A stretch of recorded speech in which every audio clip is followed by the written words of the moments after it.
میوانەکەم بەڕێز نەبیل عزاویە گفتوگۆی زیاتری لەگەڵ دەکەم کە جەنابیان شرۆڤەکاری سیاسین لە بەغدا میوانی کوردستان 24 بەڕێز نەبیل ئەم کاتت باش چۆن لەو دۆخەی ئێستای پەرلەمانی عێراقدا ڕوانن بە تایبەت هەڵبژاردننی جێگری دووەمی سەرۆکی پەرلەمان؟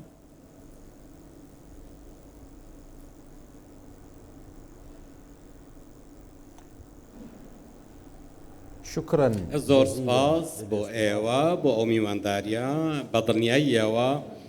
تا ئەم ساتە ئێمە بڕوامان وا بوو کە تەوافقی سیاسی بکرێت و بەهایەک بۆ دەرهاویشتەکانی پرۆسەی سیاسی هەبێت و ئەو ڕێککەوتنانە جێبەجێ بکرێن کە لە ساڵی 2021 هەموو لایەک لەسەری ڕێککەوتن بەڵام وەک دیارە تەماعکاری و نەبوونی جدیەت لەلایەن هەندێک لایەن ڕێگەی نەدا ئەوە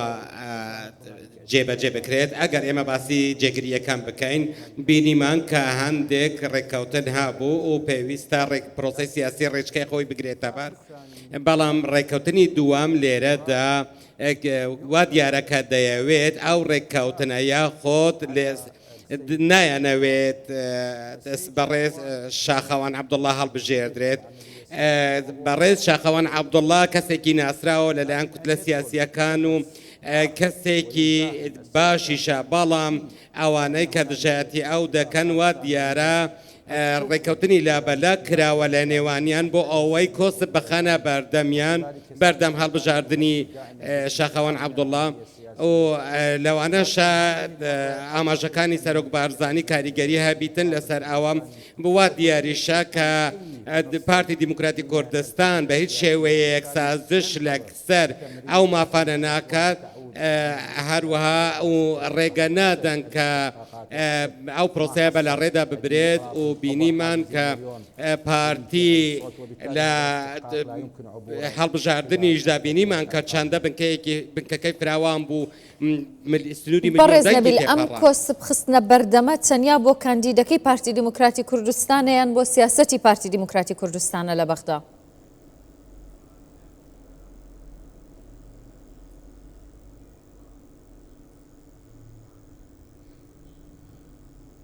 أكيد هو بەدڵنیاییەوە شایستەکان بۆ کوردە ئەو شایستەیە بۆ کوردە، بەڵام خاڵەکان زۆر گرنگن واتە ئەگەر ئێمە باسی پەیوەندی نێوان پارتی دیموکراتی کوردستان و یەکێتی بکەین ئەوە دەبین جیاوازیەکی زۆر هەیە لە ڕێژەی دەنگەکانیش. ئەوە ناکرێت سەرۆکی کۆمار بخرێتە بەرامبەر کەسایەتیەکە بۆ پۆستی جێگری دووەمی پەرلەمان هەڵبژێردرێت. ئەمە لە پرۆسەی سیاسیدا شتێکی قبول کراو نییە، بۆیە هەموویان پێویستە پابەندی لۆژیک بن و بە لۆژیک بیر بکەنەوە و من پێشم وایە کە لێرە هەندێک ڕێککەوتنی نوێ کراون بۆ ئەوەی کارەکە ڕێک بخرێتەوە. تەنانەت پۆستی سەرۆک کۆماریش من پێم وایە کە ئەوە پشکی پارتی دیموکراتی کوردستانە، چونکە هەندێک خاڵ هەن نابێت ئەو خاڵانە تێپەڕێنرێت و ئەگەر فشارەکان لەلایەن هەر لایەنێکی سیاسیشەوە بێ ئەوە شایستەی پارتی. زۆر باشە بەڕێز نەبیل لەگەڵم بمێنەرەوە لێبوو لە پامنەری کوردستان 24 پێت وایە ڕێککەوتنەکان هێندە زەحمەت بن بۆ ئەوەی کە کاندیدی جێگری دووەمی سەرۆکی پەرلەمانێک لای بکرێتەوە؟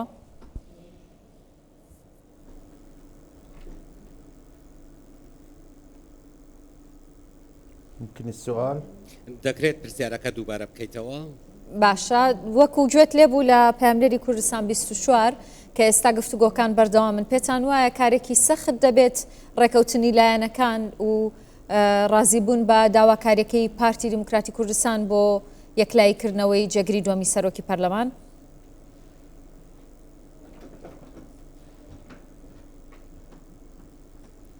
لا هو أكيد ناخر بەدڵنیاییەوە دوو ئەگەر هەیە بۆ ئەو بابەتە، یان ئەوەتە دەچین بۆ ئەگەر یەکەم کە چۆن لەگەڵ موستەنە سامەڕایی ڕوویدا کە باشترین چانسی هەبوو و چەند هاوپەیمانێتێکی ناسراویش هەبوون ئەو کات خاوەن چانس بوو، بەڵام لە مافەکەی سازشی کرد و ئەوەش لەسەر ڕەزامەندی چوارچەوەی هەماهەنگی بوو، دیار نەبوو ئاخۆ دەردەچیتیاننا ئەو لەوانەیە هەندێکیان پاڵپشتیان دەکرد هەندێکیشیان پاڵپشتیان نەدەکرد دواتر کە من پێم وایە کە ئەمە زۆر کاریگەری هەبوو خاوەنی بۆ ئەو کەساتی خاوەن هەڵوەستا چونکە ئێمە دەستکەوتێکی زۆر گەورەمان بەدەستهێنا و دەکرێت لەو سیناریۆیەدا من پێم وایە ئەم سیناریۆ دووبارە دەبێتەوە و یەکێک لە بەرژەوەندی ئەوی دیکەیان سازش بکات بۆ بەڕێز شاخەوان عەبدوڵڵا و دواتریش بەڵام بە بڕوای من ئەو هاوبەشە سیاسیەکان ئەو بابەتەیەک لای دەکەنەوە چونکە سەرۆکاتی کۆمار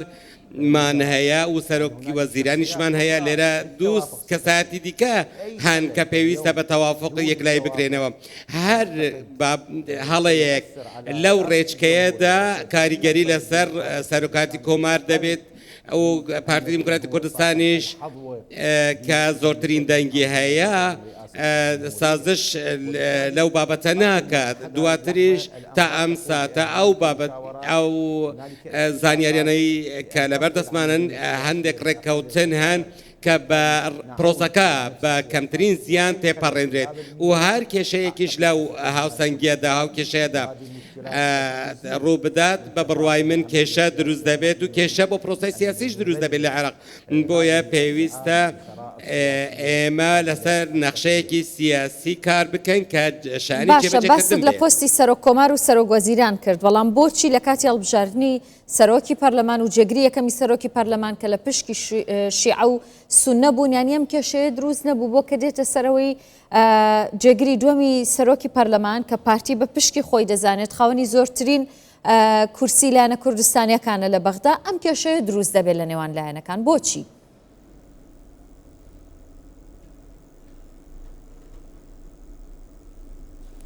المشكلة کێشە ڕاستەقینەکە ئەوەیە کە لێرەدا هیچ شەڕەکەتێکی ڕاستەقینە نییە لە بەواتای ئەوەی کە کورد هاوبەشن یان هاوبەشیان پێ دەکرێت من پێم وایە بنچینەی ئەم بابەتە پارتی بابەت یەکلاکەرەوەیە لە یەکلاکردنەوەی حکوومەتەکاندا پێویستە کە ئەو بەستەڵەکە بتاوێتەوە کە لە نێوان حەزبە سیاسیە کوردیەکاندایە من پێم وایە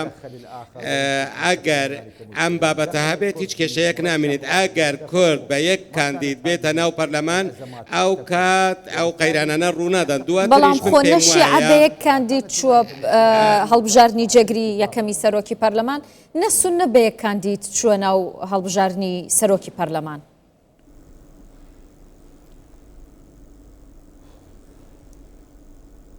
بەڕاستی هەڵبەتە وایە کێشەکە لە هەموو ناوماڵێکدا هەیەەوە تا ناوماڵی سیاسی و شیعە و کورد و سنە بەڵام لە گەڵ شیعەکان تێپەڕێنرا لە گەڵ سنەکان تێپەڕێنرا بەڵام بۆچی هەموو جارێ پرسیارێک لەسەر لانی کوردی هەیە بە تایبەت لەگەڵ پارتی دیموکراتی کوردستان پارتی لەبەر ئەوەیە کە زۆرترین سەنگی لە پرۆسەی سیاسیدا هەیە و هەر هەڵەیەک لە پرۆسەی سیاسیدا ئەوە هیچ بەهایەکی نامێنێتەوە چونکە بەڕێز موقتەدا سەدریشمان بینی کاتێکە کشایەوە ئەگەر نەکشابایەوە ئەگەر ئێستا سەرۆک مەسعود بارزانیش بکشێتەوە ئەو کات هیچ بەهایەک بۆ ئەو دامەزراوە تەشریعیە نامێنێت واتە هەر دژمنکاریەک لە بۆ کاندیدی پارتی بە بڕوای من کێشەیەکی زۆر گەورە ڕوبەڕووی پرۆسەی سیاسی دەبێتەوە چونکە هاوبەشێکی گەورە و کارایە و هاوبەشێکی باوەڕپێکراویشە و بەڕێز مەسعود بارزانیش هەموو جارێ باسی ئەوەی گوتووە کە پێویستە بە شەڕاکەت و هاوبەشی و هاوسەنگی بچینە ناو پرۆسەکە کە بۆ هەمووان وەکو یەک بێت بۆیە بە بڕوای من ئەمە ئەزمونێکی زۆر سەختە ئەگەر ئێمە پێداچوونەوە بە ناو ماڵەکانی سنە و شیعە و کوردان نەکەین نەچینەوە ئەو کات کێشەی زۆر گەورەتر ڕوبەڕوومان دەبێتەوە و پێویستە ئەم قۆناغێکی زۆر ئاسان نییە قۆناغێکی زۆر سەختە قەیرانی ئابووریمان هەیە، داراییمان هەیە، ئاویمان هەیە، قەیرانی دەرەوەمان هەیە. لێرە ئەمریکا بە وردی چاودێری پرۆسەکە دەکات. بۆیە بە بڕوای من پێویستە هەموو لایەکدان بە خۆیاندا بگرن و کوتلە سیاسیەکان چالاک بن و ماف بەوە بدەن، بە خاوەن مافەکە بدەن ئەوەی کە مافی ئەوەی هەیە کە ئەویش بەڕێز دکتۆر شاخەوان عەبدوڵڵا بەڕێز نەبیل ئێوە وای دەبینن کە لایەنەکان بە تایبەت لە دوای ئەوەی پارتی زۆرترین دەنگ کە زیاتر لە 1 ملیۆن دەنگی هێنا بیانەوێت کە پارتی لە پرۆسەی سیاسی عێراق دوور بخەنەوە بەم شێوەیە دژایەتی بکەن؟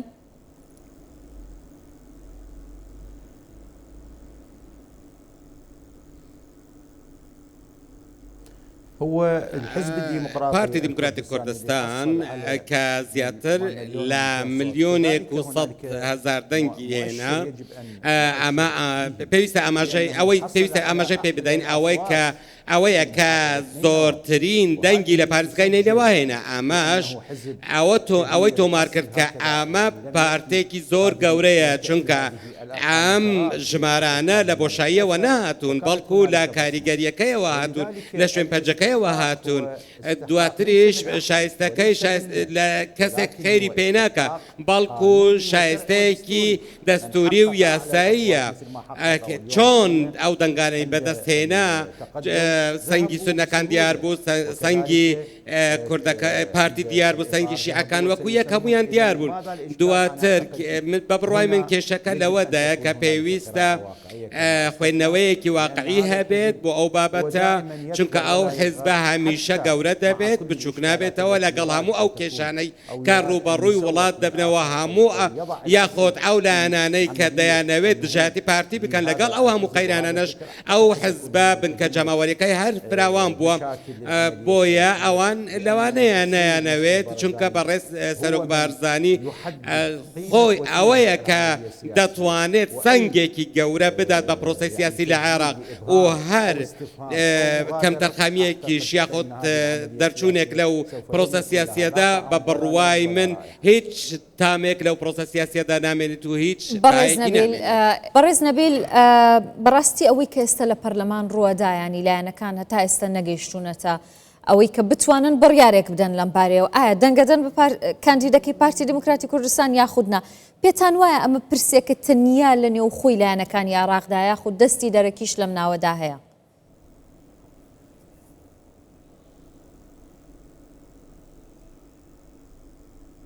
هو المفروض پێویستە کە ئێرادەیەکی نیشتمانی هەبێت و هیچ ئێرادەیەکی دەرەکی نەبێت ئێمە بە 5 هەڵبژارمان تێپەڕاند و زۆر ممارەسە و کۆسب و شتی گەورەمان تێپەڕاند ئێمە وامان دەزانی کە ئەم هەڵبژارنێکی بنیادنەرە هەڵبژارنێکی مێژوویە و بۆ هەڵدانەوەی چینە خۆڵە مێشیەکەی لە ساڵی 2005 زیاتر لە 175 بەشداریان کرد دواتر هەتا گەیشتە لە 140 بۆیە پێویستە هەندێک چەمکی نوێ پەیڕەو بکەین کە ئەوەی کە کێبراوەیە پێویستە ئەو وڵات بەڕێوە بات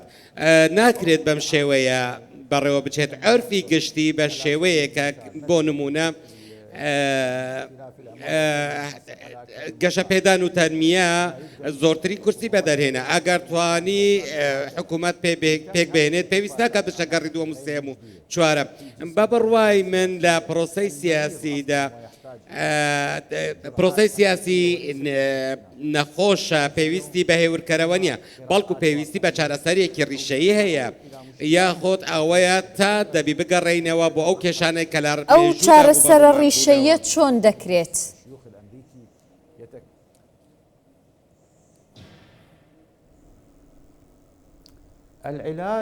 چارەسەرەکە ئەوەیە کە پێویستە عەقلیەتێک هەبێت کە درێک بە هەڵەکان بکات و بتوانێت قەیرانەکان بناسێتەوە بەوەی کە ئێمە نابێت ئەمە ئەم بابەتانەی کە ئێمە ئێستا پەیدا دەچین هەمویان وەکو ڤاکسیندانێک وایە هەندێک هاوبەشی سیاسی هەن بەشێکن لە وڵاتی عێراقی شتێکی لۆژیکی نییە کە ئەوانە بەرژەوەندیە نیشتمانیەکانیان بەو شێوەیە بەڕێوە ببەن و یاری پێوە بکەن پێویست ناکات و شتێکی لۆژیکی نییە موچەی فەرمانبەرێنی هەرێمی کوردستان کە شایستەیەکی یاسایی و دەستوریە و هیچ کەسێک خێریان پێ ناکات بۆ ئەوە ماوە کێشەی بۆ دروست بکرێت بۆیە ئێمە پێویستە چارەسەر بکەین پێویستە مامەڵەکانمان لەگەڵ ئەو بابەتانە زۆر چۆن بڵێ چارەسەریانە بن بینیمان کاتێک حکوومەتی پێشتر پێکێنرا حکوومەتی پارتی سازشی لەسەر مافەکەی کرد کاتێکا ڕێبەر ئەحمەد بە ڕێز ڕێبەر ئەحمەد کاندید کرا بەڵام وەک پارتی سازشی کرد بەڵام دواتر ڕێککەوتن لەسەر ئەو بابەتەکرا بەڵام ئەو ڕێککەوتنە جێبەجێ نەکران کوا مادەی 140 کوا یاسای نەوت و غاز کوا پێویستە ئەم کێشانە چاوەڕێکم لەم خولەی پەرلەمان ئەم یاسایانە دەرچن بەڕێز نەبی بە تایبەت ئێستا کە گروپە میلیشیاکانیانی دێنە پێشەوە بە شێوەیەکی مەدەنی بۆ ناو پرۆسەی سیاسی لە پەرلەمانەوە.